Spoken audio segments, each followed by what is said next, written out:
इसी बीच आपको बता दें एक और बड़ी खबर आ रही है और आपको बता दें कि बीमा भारती जो है उन्होंने मुलाकात की है, जो आरजेडी के प्रदेश अध्यक्ष हैं उनसे उन्होंने बीमा भारती ने मुलाकात की है। इस दौरान उन्होंने अपील भी किया, बीमा भारती ने पप्पू यादव से अपील की है कि पूर्णिया लोकसभा सीट से वो चुनाव न लड़ें, उसकी जिद ना करें। पप्पू यादव से अपील की है बीमा भारती ने, हमारे नॉमिनेशन में वो ज़रूर मौजूद रहेंगे।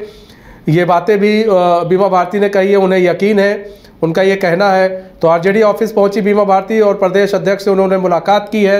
इस दौरान उन्होंने बीमा भारती ने पप्पू यादव से अपील की कि पूर्णिया लोकसभा सीट से ना लड़े। पप्पू यादव को बीमा भारती ने पप्पू यादव को अपना गार्जियन बताया है।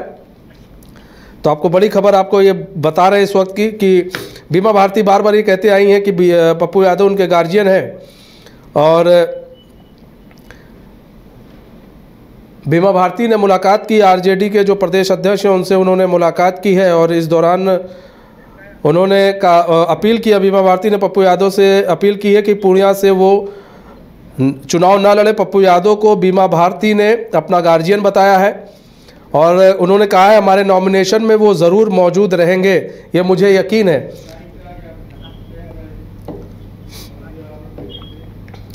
हमारे साथ एक बार फिर से हमारे संवाददाता जुड़ चुके हैं अविनाश। बीमा भारती आज पहुंची थी आरजेडी ऑफिस और उन्होंने मुलाकात की है प्रदेश अध्यक्ष आरजेडी के। इस मुलाकात के क्या मायने निकाले जाए, उन्होंने अपील भी की है कि पप्पू यादव पूर्णिया से चुनाव ना लड़े।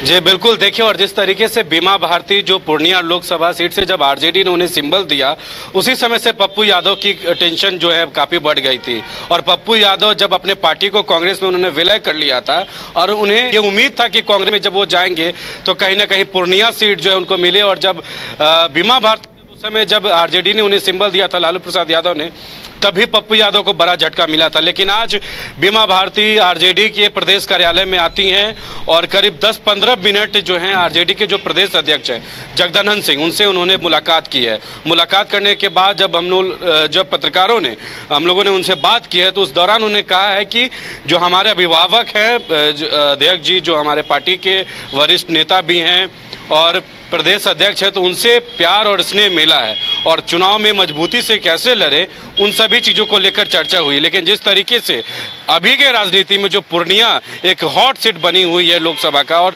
पप्पू यादव के कारण, उन तमाम चीज़ों को लेकर जब सवाल किया गया है बीमा भारती से, तो बीमा भारती ने कहा है कि हम तो आप लोगों के माध्यम से अपील करते हैं कि पप्पू यादव वहां से चुनाव ना लड़े और वो हमारे साथ रहे नामांकन में। तो कहीं ना कहीं ये बड़ी खबर है। और जिस तरीके से ये बड़ा बयान जब बीमा भारती का आता है और उन्होंने ये कहा है कि पप्पू यादव वहां से चुनाव ना लड़े और हमारे साथ नामांकन में आए, तो देखिए जिस तरीके से लगातार पप्पू यादव ये कहते रहते हैं कि अगर पूर्णिया सीट नहीं मिलती है तो हम जो है आत्महत्या कर लेंगे और आत्महत्या करने के बराबर होगा राजनीति के भाषा में जिस तरीके से उसको देखे तो।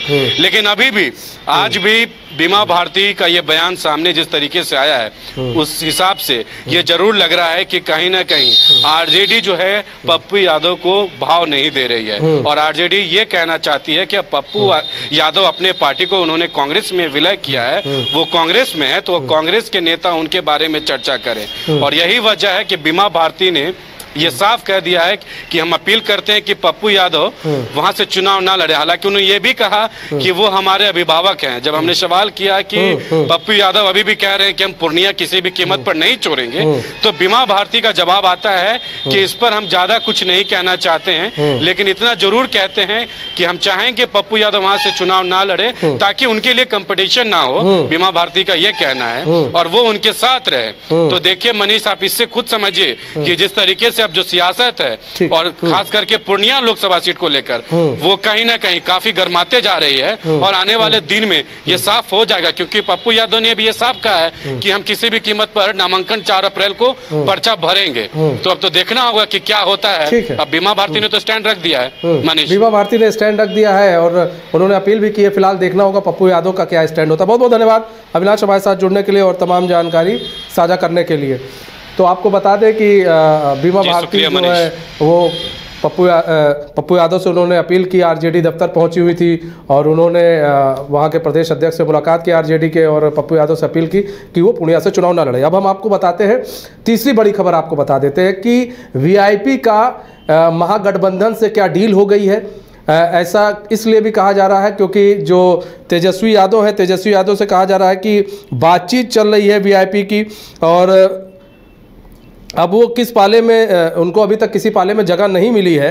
वहीं मुकेश सहनी दिल्ली के लिए रवाना हुए हैं और वो तेजस्वी यादव से जो है वो 1 अप्रैल को, आज के दिन वो दिल्ली के लिए रवाना हुए। तेजस्वी यादव से उनकी मुलाकात हो सकती है दिल्ली में, ऐसा कहा जा रहा है, और उनसे मुलाकात करके वो जो है महागठबंधन का हिस्सा भी बन सकते हैं, ये भी कहा जा रहा है। हमारे साथ गौतम जुड़ चुके हैं, हमारे संवाददाता, पूरी जानकारी के साथ। गौतम, यहाँ पर क्या समझा जाए कि वीआईपी की महागठबंधन यानी कि इंडी गठबंधन से डील हो चुकी है?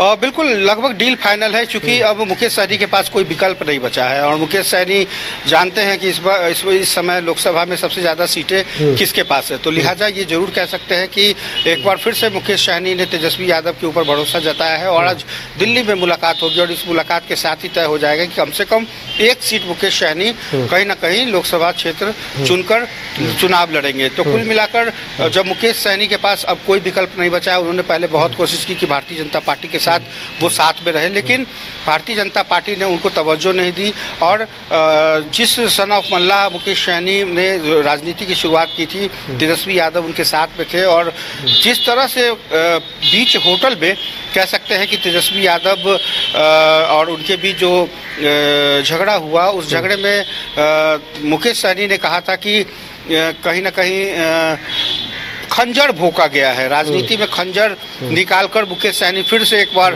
तेजस्वी यादव के साथ में हैं। और देखना होगा कि तेजस्वी यादव से पहले वो कितनी सीटें डिमांड करते हैं, लेकिन इतना जरूर है कि 1 सीटों पर तो सहमति बन ही जाएगी, क्योंकि वीआईपी यानी कि विकासशील इंसान पार्टी के पास चेहरे 2-3 चेहरे हैं जिनको लेकर मुकेश सहनी सीटों की डिमांड ज़्यादा करेंगे, लेकिन संभवतः 1 सीट पर मुकेश सहनी टिकट ले पाए तो भी उनकी जीत होगी, क्योंकि मुकेश सहनी को इस वक्त भी ना तो एनडीए ने तवज्जो दिया है और ना ही वो इस वक्त निर्दलीय लड़ने की भूमिका में है।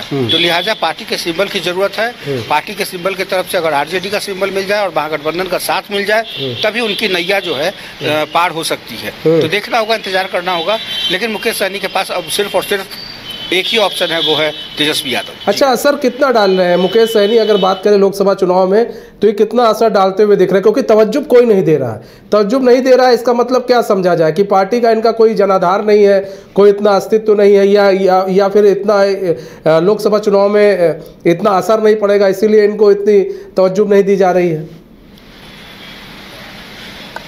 इसको समझने के लिए थोड़ा सा फ्लैशबैक जाना होगा और इस फ्लैशबैक के को देखना होगा कि मुकेश सहनी ने अपने करियर की शुरुआत कहाँ से की थी। मुकेश सहनी माया नगरी मुंबई से आते हैं और अपने आप को अखबारों के जरिए, मीडिया के जरिए ये बताने की कोशिश करते हैं कि सन ऑफ मल्लाह, यानी कि मल्लाह जाति जिसकी आबादी तकरीबन पूरे बिहार में 2 के आसपास है, 2.07 के आसपास है।